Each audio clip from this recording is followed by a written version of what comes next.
Imagine करो कि आपने जून 2025 में आपका एग्जाम दिया है, सीएस एग्जीक्यूटिव या फिर सीएस प्रोफेशनल कोई भी एग्जाम दिया और आप आराम से वेकेशन एंजॉय कर रहे हो आपके घर पे, और अचानक से आपको मेल आता है आईसीएसआई का कि आपने एग्जाम का जो गाइडलाइंस है उसका वायोलेशन किया है, जिसके वजह से आपके अगेंस्ट एक्शन लिया जाएगा।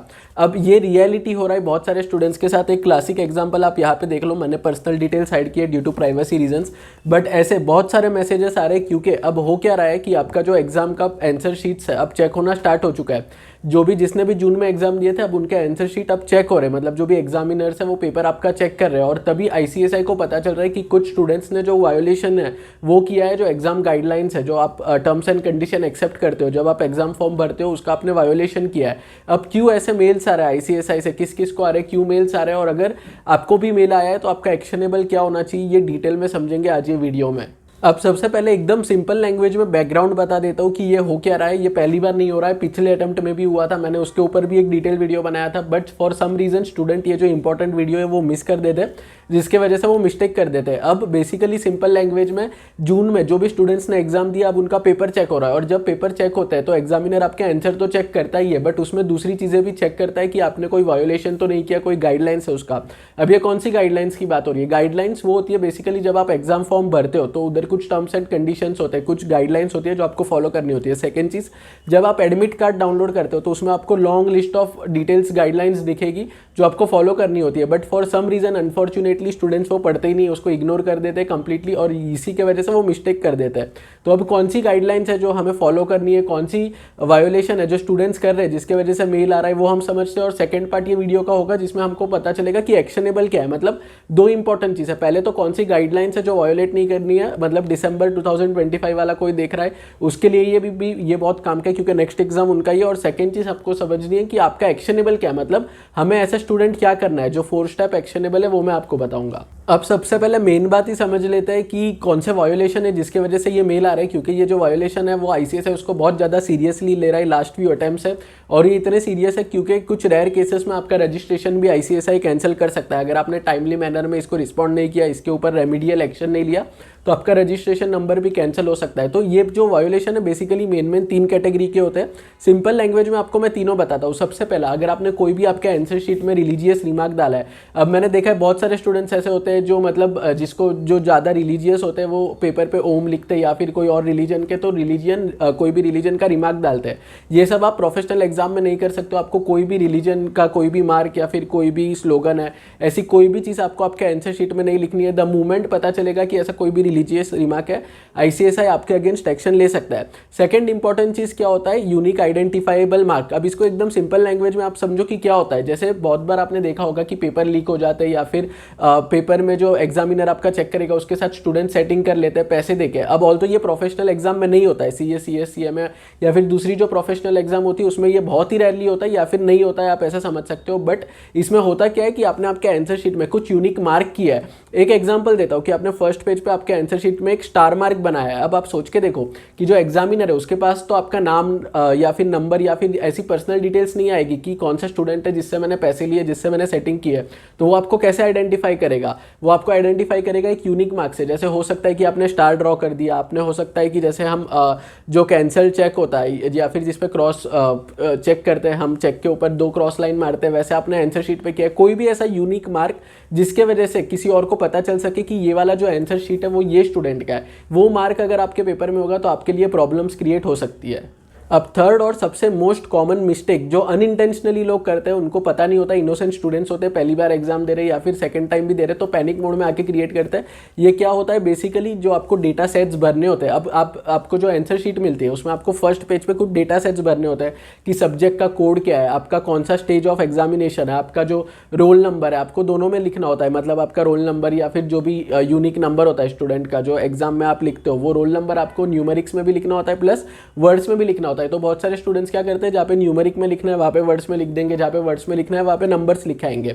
सिमिलरली क्या करते हैं, वो एडिशनल सीट लेते हैं, तो एडिशनल सीट के ऊपर भी वो डिटेल्स भरते हैं। अब वो आपको तब तक नहीं भरनी होती है जब तक एग्जामिनर स्पेसिफिकली आपको बोले कि मैं ये एडिशनल सीट दे रहा हूँ, इसके ऊपर प्लीज आप ये डिटेल्स वापस से भरो। अगर वो ऐसा नहीं बोलता है तो आपको नहीं भरना चाहिए। एग्जामिनर जब आपको स्पेसिफिकली बोले कि ठीक है आपने एक एडिशनल शीट लिया, मतलब जो मेन आपका आंसर शीट है उसके एडिशन में आपने कोई शीट लिया, तो उसके ऊपर अगर एग्जामिनर आपको बोलता है कि वो भरो वहाँ पे, तो ही आपको वो भरना है, बट बहुत सारे स्टूडेंट्स क्या बाय डिफॉल्ट उसको भर देते हैं। तो पैनिक मोड में जब टेंशन में होता है, एग्जाम के स्ट्रेस में होता है, तब ये मिस्टेक्स हो जाती है, बट ये बहुत ज़्यादा क्रिटिकल है। अभी तो आपको 15 मिनट एक्स्ट्रा भी मिलता है रीडिंग के टाइम, तो आपको काम माइंड से सारी डिटेल्स भरनी है, क्योंकि छोटे मिस्टेक की वजह से भी आगे जाके बहुत बड़ा इश्यू हो सकता है।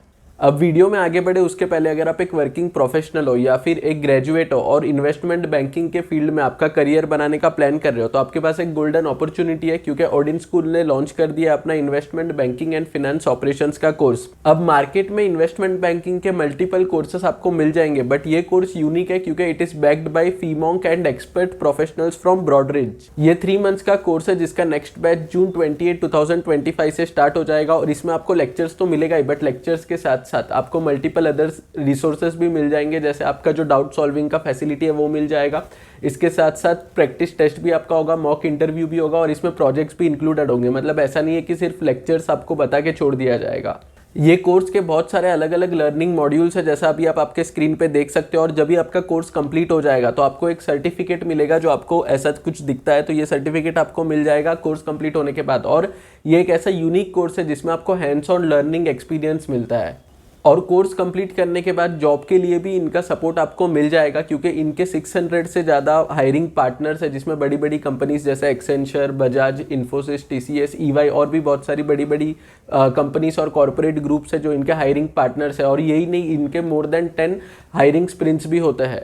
कोर्स का लिंक नीचे डिस्क्रिप्शन बॉक्स में है, उसके ऊपर क्लिक करो और चेकआउट करो पूरा डिटेल्स कोर्स का।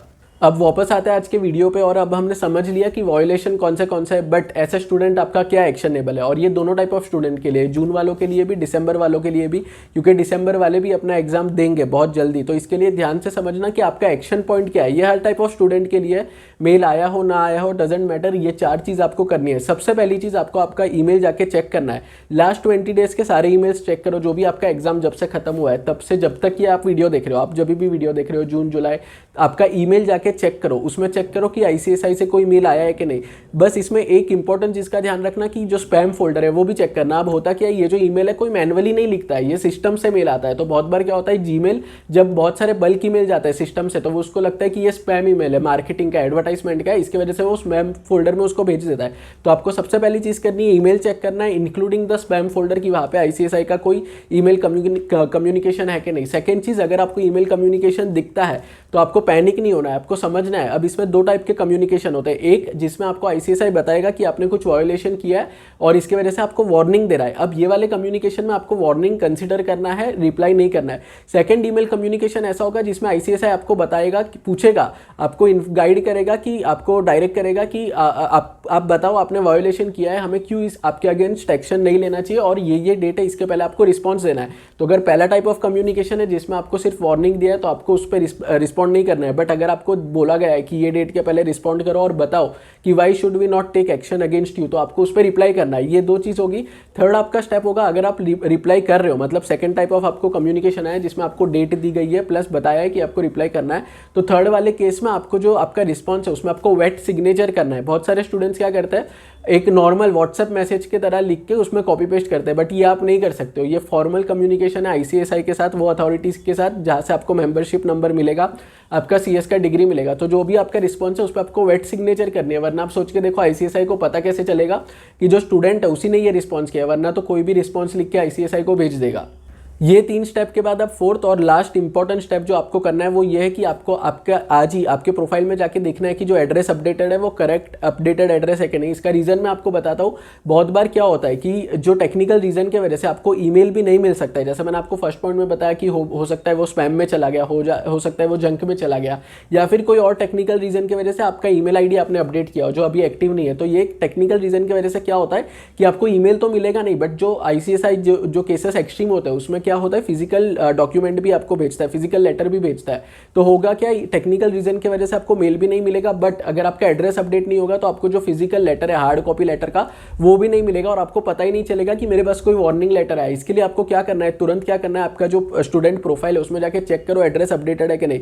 क्योंकि क्या होता है बहुत बार कि स्टूडेंट कोई और सिटी में जाता है पढ़ाई करने के लिए, कोचिंग के लिए, लेक्चर्स के लिए कोई और सिटी में जाता है, और परमानेंट एड्रेस पे उनके पेरेंट्स रहते हैं, बट बहुत बार उनके पेरेंट्स भी वो एड्रेस से मूव आउट हो जाते हैं, बट स्टूडेंट स्टूडेंट ने वो एड्रेस अपडेट किया होता है CSET के टाइम, जब वो पहली बार रजिस्टर करता है, उसके बाद वो कभी उसको अपडेट ही नहीं करता। तो इसके वजह से आपको ये मिस्टेक नहीं करना है, जो भी इंपॉर्टेंट कम्युनिकेशन है आपके एड्रेस पे ही आएगा, ईमेल एड्रेस पे अगर कोई टेक्निकल इश्यू होगा तो। इसीलिए तुरंत जाओ, चेक करो कि आपका एड्रेस कौन सा है, अगर अपडेटेड नहीं है तो उसको आज ही अपडेट कर दो।